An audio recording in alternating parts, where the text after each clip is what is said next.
Sometimes being a witch just didn't pay, and the fact that my magic backfired half the time meant that some days it was barely tolerable.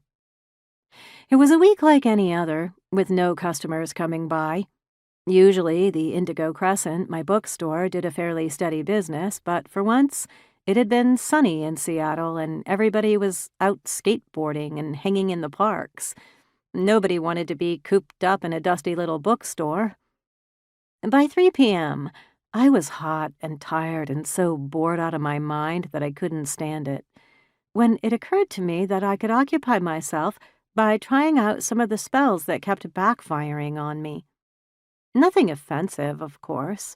I didn't want to blow a hole in the wall, that much I was certain of.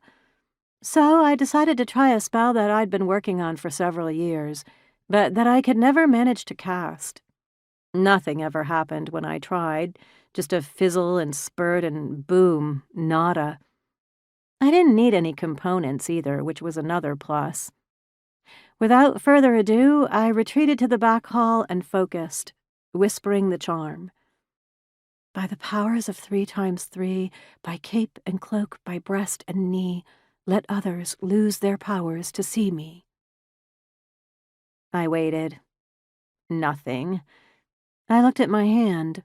Still there. Great. Another failure. With a sigh, I headed back to the front of the shop and started shelving another box of used books that I'd bought off a starving college student. About 20 minutes later, a young guy entered the shop, complete with requisite Birkenstocks and backpack. He headed toward the science fiction section without looking at me.